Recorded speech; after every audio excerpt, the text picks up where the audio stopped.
নমস্কার, কল্পকথা চ্যানেলে সব বন্ধুদের আবারও স্বাগত। আজ আমি পড়ে শোনাব শিবাদ্রিজার লেখা একটা ছোট্ট গল্প, মুখোশধারী মানুষ পশুর চেয়েও ভয়ঙ্কর। গল্পটি কেমন লাগলো তোমরা কমেন্ট করে প্লিজ জানিও। আর আমার চ্যানেলে যদি নতুন বন্ধু হও তাহলে প্লিজ সাবস্ক্রাইব করে দিও এবং পাশে থাকা বেল আইকনটি ক্লিক করে দিও।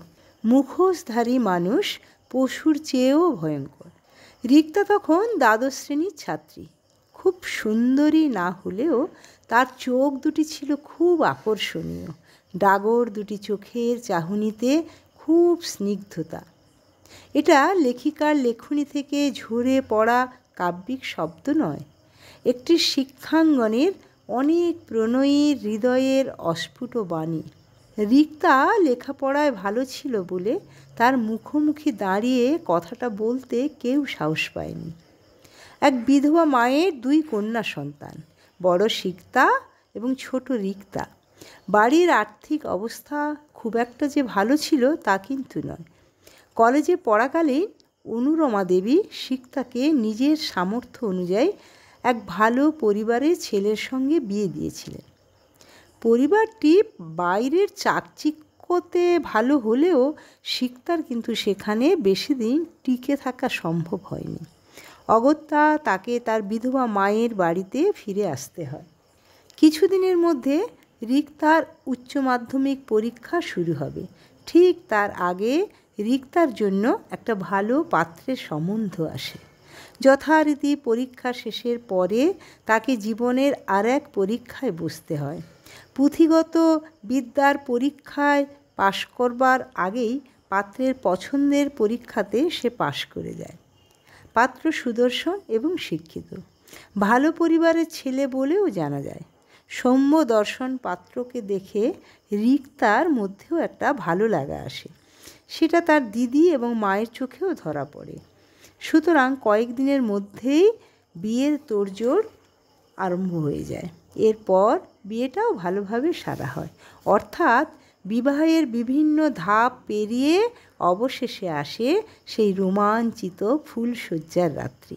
প্রতিটা পুরুষ এবং নারীর হৃদয়ের মধ্যে আসে সেই পবিত্র আকাঙ্ক্ষিত মুহূর্ত, জীবনে প্রথম দুজনের পরস্পরের স্পর্শ পাওয়া। দুটি অচেনা হৃদয়ের মিলনের সঙ্গে সঙ্গে এক নারী ও এক পুরুষের সংযুক্ত হওয়ার মিলন। কিন্তু প্রকৃতির সেই নিষ্পাপ সম্মিলিত মিলন মুহূর্তে ঘটে যায়। তাদের দুজনের মিলনের ছন্দপতন। চার দেওয়ালের মধ্যে যেন একটা দমকা হাওয়া বয়ে যায়। রিক্তা অনভিজ্ঞ হলেও সে বুঝতে পারে রজতের কোনো শারীরিক সমস্যা রয়েছে।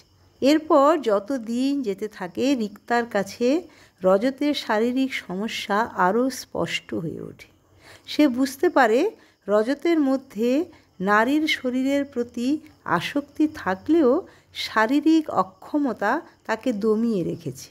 কিন্তু রিক্তার জীবনে কিছু প্রতিবন্ধকতা রয়েছে, তাই সে লোকনিন্দে রসানলে পড়তে চায়নি। সিক্তার জীবনে ঘটে যায় প্রতিকূল পরিস্থিতি এবং শ্বশুরবাড়ির নতুন পরিবেশ ভেবে রিক্তা তার ধৈর্য ও শালীনতা বজায় রেখে চলতে বাধ্য হয়। নতুন গৃহবধূ হিসেবে শ্বশুরবাড়ির সকলের প্রতি কর্তব্য করা এবং গুরুজনদের আদেশ বেদবাক্য হিসেবে মেনে নেওয়া ছিল তার মানসিক দায়িত্ববোধ। এই উদ্দেশ্যে সংসারে শ্রীবৃদ্ধির জন্য সে নিজেকে বলিদান দিয়ে চলছিল। একদিন হঠাৎ রিক্তার জীবনে বিশালাকায় এক ঝড় উঠল। তার জীবন আর দমকা হাওয়াতে আটকে থাকলো না। তার জীবনে সাইক্লোন বয়ে আনলো এক বিভীষিকাময় সংবাদ। প্রতিদিনের অভ্যেসবশত রজত রাত্রিরে বাড়ির বাইরে যায়। সেদিনও গিয়েছিল, কিন্তু তার আর ফেরা হয়নি। সকালে শোনা যায় কোনো এক নারী ঘটিত কারণে পাশের গ্রামের গ্রামবাসীরা রজতকে পিটিয়ে মেরে ফেলেছে। সেদিন রিক্তার জীবনে যত না ঝড় উঠেছিল, তার চেয়ে যারা ওই অক্ষম অসহায় মানুষটির দুর্বলতার সুযোগ নিয়েছিল তাদের প্রত্যেকের জীবনে সিক্তা ঘূর্ণিঝড় বয়ে এনে দিয়েছিল। কারণ রিক্তার কাছে শোনা রজতের শারীরিক অক্ষমতার কথা একমাত্র সেই জানত। আজকালকার চিকিৎসা শাস্ত্রের মতো তখনকার চিকিৎসা পদ্ধতি যদি এত উন্নত হতো, তাহলে ওই শারীরিক অক্ষমতা হয়তো নার্ভ বা মানসিক রোগে পরিণত হতো না। যাই হোক, রজতের অপঘাতে মৃত্যুর জন্য অল্প দিনের মধ্যে তার পারলৌকিক ক্রিয়া সম্পন্ন করে রিক্তা পুনরায় ফিরে যায় তার মায়ের কাছে। কিন্তু রজতকে যে অন্যায়ভাবে মেরে ফেলা হয়েছে সেটা রিক্তা কিছুতেই মেনে নিতে পারেনি।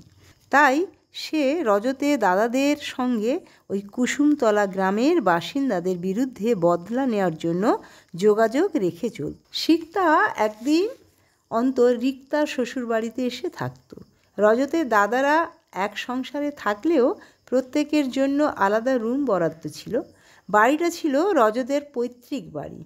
রিক্তা প্রায় এসে রজত ও রিক্তার রুমে থাকত, কারণ রিক্তার শ্বশুরবাড়ির স্থাবর অস্থাবর সম্পত্তির অধিকার সে ছাড়তে নারাজ ছিল।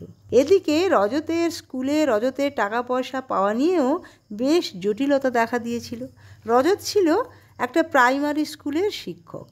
সেই ব্যাপারে ও রিক্তাকে খোঁজ খবর রাখতে হতো। রিক্তা যে রিক্তার শ্বশুরবাড়িতে এসে প্রায় থাকতো, সঙ্গে কিন্তু তার প্রেমিক থাকতো।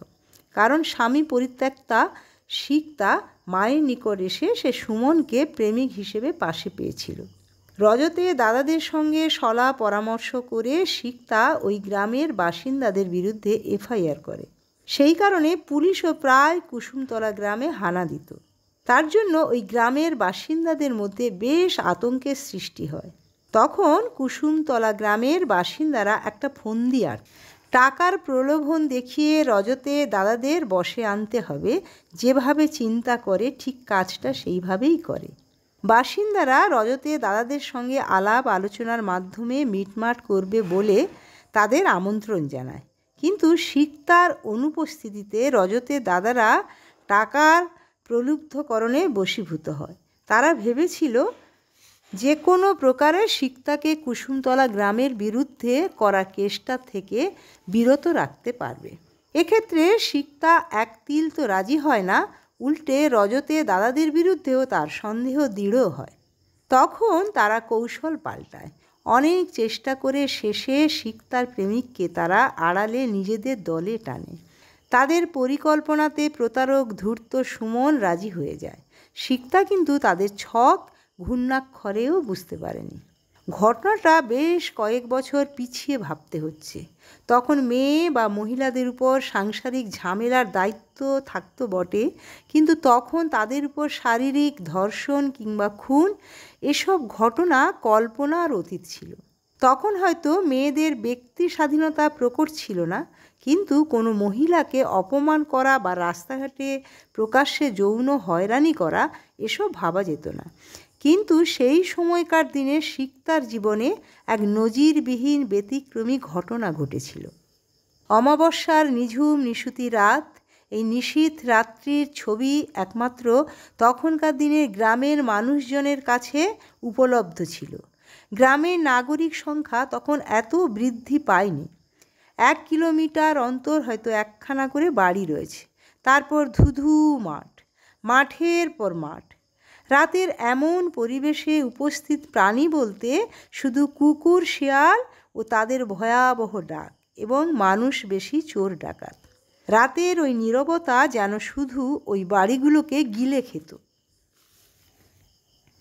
আফ্রিকার জঙ্গলে যেমন জনমানবহীন পশুদের বাস, ঠিক গ্রামের রাতের চিত্রটি সেই রকমই বর্ণনা করা যায়। জঙ্গলে পশুদের মধ্যে বাঘ, সিংহ, চিতা যেমন তাদের শিকারকে ধোঁকা দিয়ে দৌড়ে শিকার ধরে, ঠিক তেমনি ওই ভয়ঙ্কর ঘুটঘুটে অন্ধকারে রিক্তাকে টেনে নিয়ে যাওয়া হয় বাড়ির বাইরে।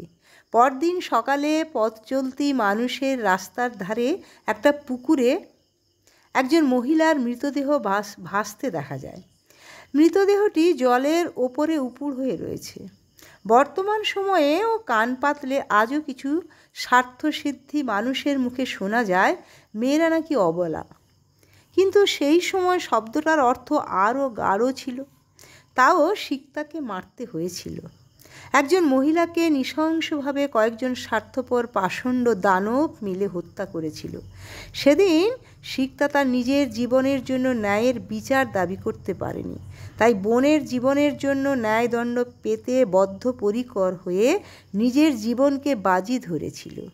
আর আমাদের সমাজে কিছু মুখোশধারী মানুষ সিকতার সেই বাজিটাকে হারাতে সাহায্য করেছিল। তাই আজও হয়তো সিকতার হেরে যাওয়া অতৃপ্ত আত্মা আমাদের চারপাশে আকাশে বাতাসে গুমরে গুমরে কেঁদে ভেসে বেড়াচ্ছে।